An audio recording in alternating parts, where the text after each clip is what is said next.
Hello YouTube, welcome to a new program review.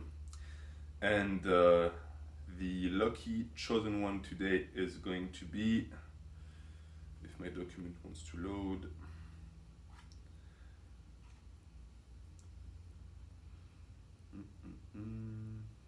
okay,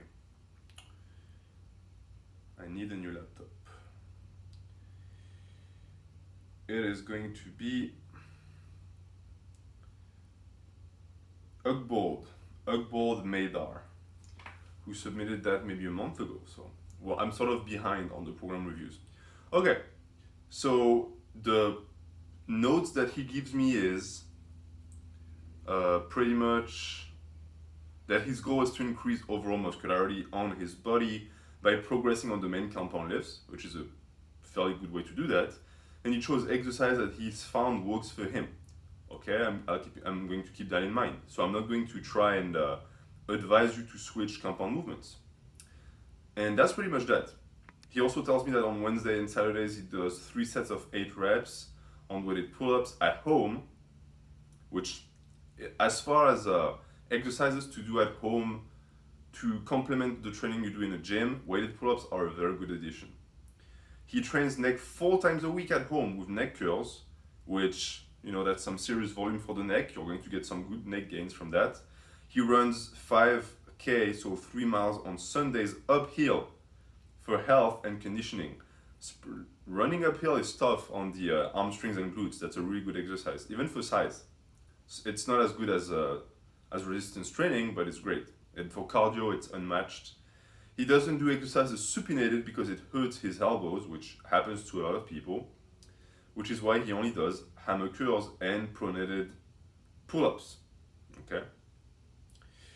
Which I think in the long run is going to maybe hurt your bicep gains. That being said, a lot of people say that a neutral grip on both curls and pull-ups not only develop the biceps just as much, but even could develop it more. I don't know if it's true. I personally grew my biceps with supinated movements, but if you cannot do supinated, it's an interesting experiment for you to run to see if you can get gains. And that's it. We're going to get straight into the program and I'm going to give you my honest thoughts on it. So, it is, from what I see, an upper-lower split, but he starts with the lower body. The reason why I usually don't like upper-lower splits that start with the lower body is because within the week, if you schedule your upper-lower, it is usually more beneficial to have the lower as the second position, because if you do upper-lower 4 times a week, your lower, your second lower, so your 4th day, is going to fall right before the weekend, which is an extended period of time where your body can rest. And lower body lifts usually involve more tonnage, they involve a lot more lower back use, and you recover from more damage, basically, from more muscular damage, tendon damage, all of that stuff. So if you have the upper as the second position, then the upper gets that extra rest. You could also argue that by having the lower as the first, that way you can do lower on the first day and get the Friday and the weekend to rest. That's not incorrect. The reason why I still don't like that is because, at least for me, I cannot start my week of training with lower body.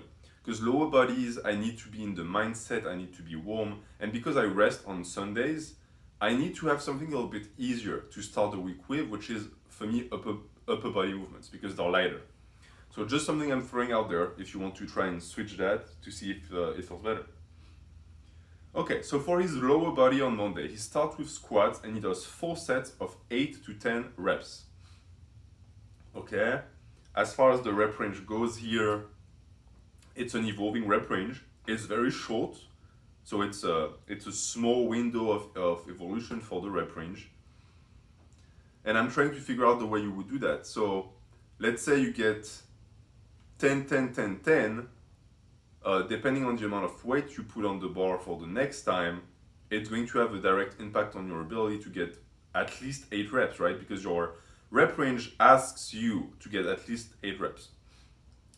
So I don't know how much time you spend within that rep range, and if you automatically go up, if you get 10, 10, 10, 10.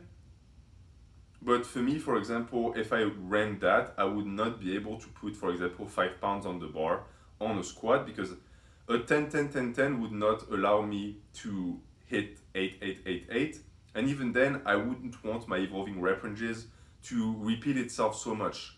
The reason why with evolving rep ranges is that way we don't end up doing like a 5 by 5, because we know we're sandbagging ourselves.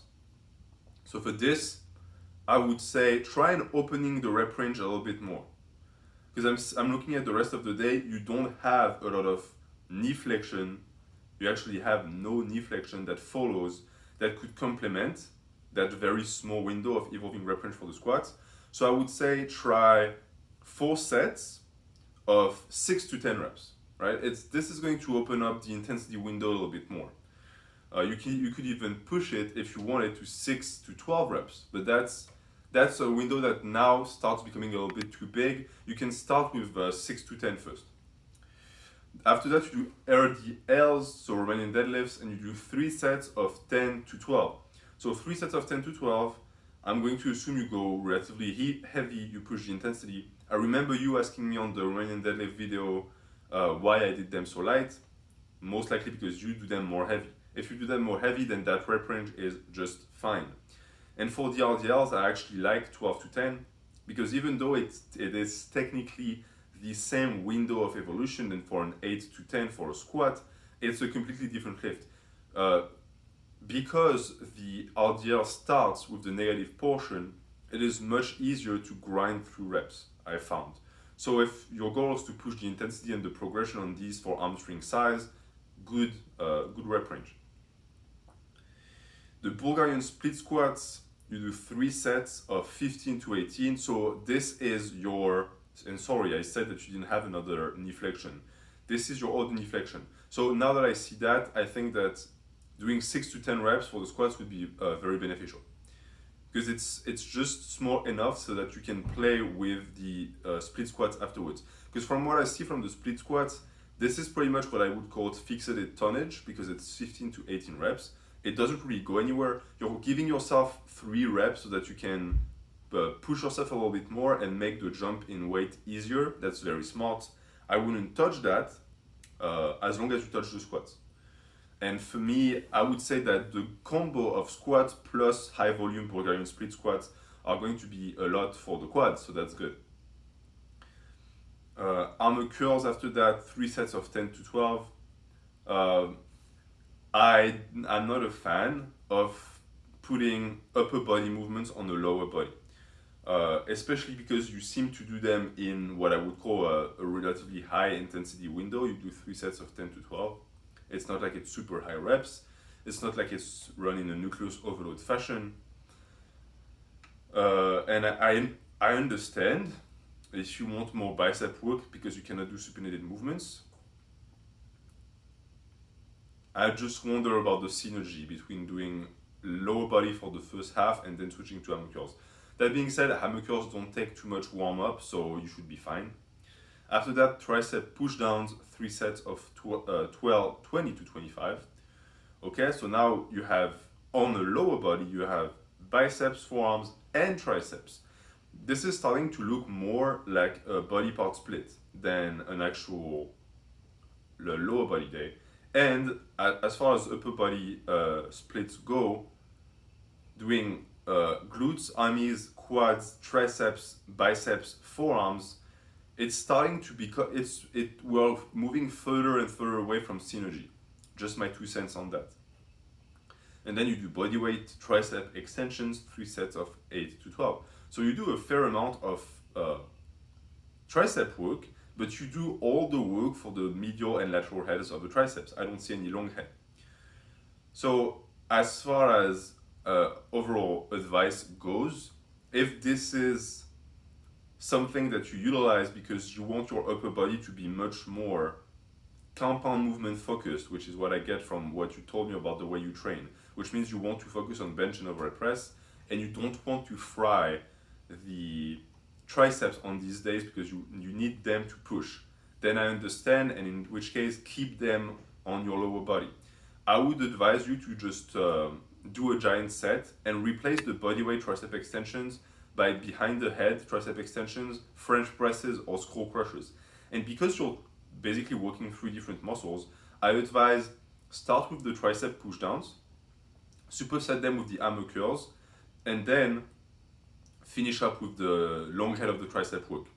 And you can do your 3 sets in a superset fashion like this. You could even do a giant set if you wanted, to be honest. But because the hammer curls are done with high intensity as well as the tricep extensions that are now going to become long head of the tricep work, and you stay in that 10 to 12 and 8 to 12 rep range for only 3 sets, I would say stick to supersets, don't giant set that. Okay. And Thursday, just for the people who are watching this, Thursday is the same thing. So my advice for Monday is the same as my advice for Thursday. And as far as frequency goes, that's also the reason why I'm trying to tell you to do a bigger window for the evolving rep range, because you're going to repeat the exact same day 3 days afterwards. It's going to give you more ability to control volume and intensity if your recovery is not perfect for that day. Tuesday you do upper body and you do a bench press, 5 sets of 3 to 4 reps. So it's basically a 3x5. Let's not kid ourselves. You have that 1 rep, but that's not super big as far as evolution goes. Okay, a 3x5 on bench, I really have no problem with that. I think it's one case where the 3x5 is actually good. And then you do back of bench. So I see a good utilization of volume here. If you did a 5x5 and then back off sets, I would tell you this is useless. But a back off set after a 3x5 or a 3x4 is good. And this is good too because I see that your back off bench is 3 sets, which I think for back offs is excellent, 3 to 4 sets, 5 to 8 reps. So you have here, you gave yourself more ability to control volume and intensity on your back off sets with the 5 to 8 reps evolving rep range, which is excellent because now your 3 to 4 reps on the bench press makes much more sense. Because if you want to go 3, 3, 3, 3, 3 on the strength work, you're going to be able to push it towards 8 reps on the back of bench and vice versa. If you get more reps and you get 4, 4, 4, 4, 4 on the bench press, you can go higher intensity on the back of bench. That way you have your either high volume or high intensity one way or the other. So it's a nice way to complete the program. That's good. After that, you do weighted pull-ups, 3 sets of 8 reps. I like that. As I always advise people to try and stay within low rep ranges for weighted pull-ups. But 3 sets of 8, it's going to give you a solid tonnage. And it's because you're doing 8, 8, 8, you're sandbagging, but you're sandbagging on a lift that where form breakdown is actually very detrimental. What is that accent? Out of nowhere. It's detrimental because it is not only going to damage your ability to stay injury free, but it also is going to potentially not target the muscles you want. So I like that rep range. After that, overhead press, 3 sets of 8 to 12. I think overhead press, 3 sets is on the lower side of volume set wise, but because you pick a rep range that is sort of unorthodox for the overhead press, 8 to 12, it complements it perfectly. So I say very good. And also the 8 to 12 evolving rep range is excellent for a lift like overhead press that feeds off of volume and has a slow progression. So I'm not touching that at all. And then you do shrugs, 2 sets of 8 to 10 with iso hold. Okay, the isolation holds make it tougher. That being said, in my opinion, it does not justify doing only 2 sets. Do 4 sets of shrugs. Your traps can take a ton of punishment. After that, do weighted dips. So bench press, back of bench, overhead press, weighted dips. That's a lot of compound movements on one day. I think it's a little bit overkill if you want my opinion. I think that here, unless this works for you, of course, but I'm just giving you my advice.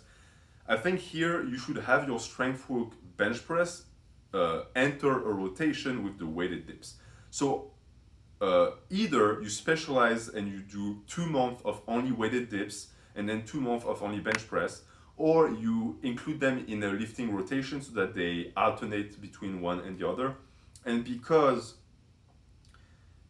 you always want to have horizontal volume, the easier way to keep some horizontal volume would either be to include some back off weighted dips,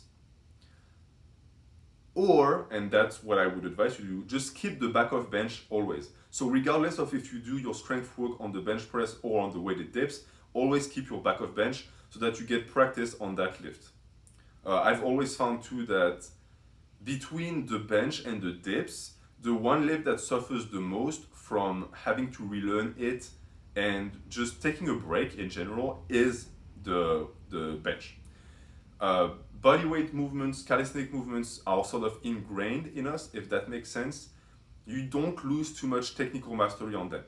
So that's what I would say. And on the weighted dips, you do 3 sets of 10 to 13, so it's high volume. I see it as sort of more horizontal press volume for you, but again, I still think it's too many compound movements. So whether you want to keep it with that type of rep range as your strength work or you want to modify it to be lower volume, higher intensity is up to you. But again, that's what I would do. Then you do face pulls, 3 sets of 20 to 25. I love the rep range. And then cable side laterals, 4 sets of 10 to 15. I like the rep range. It's funny, I've always found that people who run upper lower, you always by default are going to assume that their lower day is going to be higher tonnage by default because you use your legs, which are stronger. And yet it's always the opposite. Like, I'm sure that if I calculate the tonnage you get at the end of both days, you get much more tonnage on your Tuesday than you get on your Monday, which it's not a problem if your upper body needs more tonnage to grow. I'm just saying. So how would I reorganize the day on Tuesday? I told you that the bench press can be switched for the weighted dips. As far as superset goes, you're not going to be able to superset the bench press. The back of bench could potentially be supersetted with the shrugs if you wanted. And you can totally superset face pulls and cable side lateral raises. This is not going to hurt your performance. Okay, Thursday, as I said, is the same as Monday, and then we finish up with the Friday, upper body, and it's different. So your 2 upper days are not the same, which is good, I think. The bench press is 5 sets of 3 to 4, so the same as for Tuesday, okay? Keep in mind that because you have your Friday could also be the weighted dips day, if you want, right? Because I really think doing bench press, back off, overhead press, and weighted dips on the same day is not good. I scanned the day very quickly. I see that the only thing that really changes with that day is that you do dumbbell rows. So instead of shrugs, no, you do shrugs. You just slapped dumbbell rows on top of it. Okay? Maybe for more upper back work, I'm never going to say that that's a bad thing. So 3 sets of 15 reps. Okay? Overall, the issue I would see here is that now so you replaced, sorry about that. You replaced the weighted pull-ups with the dumbbell rows. And you matched, you go more high volume, lower intensity for the dumbbell rows. Okay, that's perfectly fine. I do think that dumbbell rows and pull-ups complement each other. They don't take away from each other. So when you make them enter a lifting variation, for me, they're not specific enough to really be switched with one another, if that makes sense. I think that having a bench press and a dip on the same day is much worse than having weighted pull-ups and dumbbell rows on the same day. So if you would want more volume for the upper back, having a vertical and an horizontal pull on the same day is actually very good. And the rest of the day is the same, so the same advice applies to that day. I would tell you, in general, I'm going to wrap up like this. I will tell you that I see way too low long head of the tricep work. So I would say include more of that. The biceps, you told me your situation, so you cannot work them with supinated moves. That's okay. You get plenty of shoulder work. You're fine with the shoulders. Your traps as well. If you do the shrugs the way I told you, your traps will be good. Neck work, you tell me you work your neck all the time. Upper back, you're going to get a lot of gains from that. Your lower back, I don't see deadlifts, but you do Romanian deadlifts. I do see your lower back. Your lower back is not going to be as developed as it could be, but maybe it's just not something that you care about, so that's fine. Glutes, hammies, all of that is going to get developed from your lower body. I think you have plenty of good movements. You don't do calves, but that's your prerogative. If you want to do calves, do calves. Forearms are going to get trained because you do weighted pull-ups. You don't do any isolation for the forearms, but I do see hammer curls in there. So unless you have a weak point as your forearm, you're fine. The quad, as I said, the hammies are going to get development, the glutes too. The abs, I mean, you're doing a ton of compound movements and a ton of overhead press because you do overhead press twice a week for high rep range, so that is going to train your core immensely. And I think you're pretty much set up with this Ugbold. So if you comment, I'm going to pin your comment. Any question you might have on something I say, I will happily answer. Thank you, have a good day.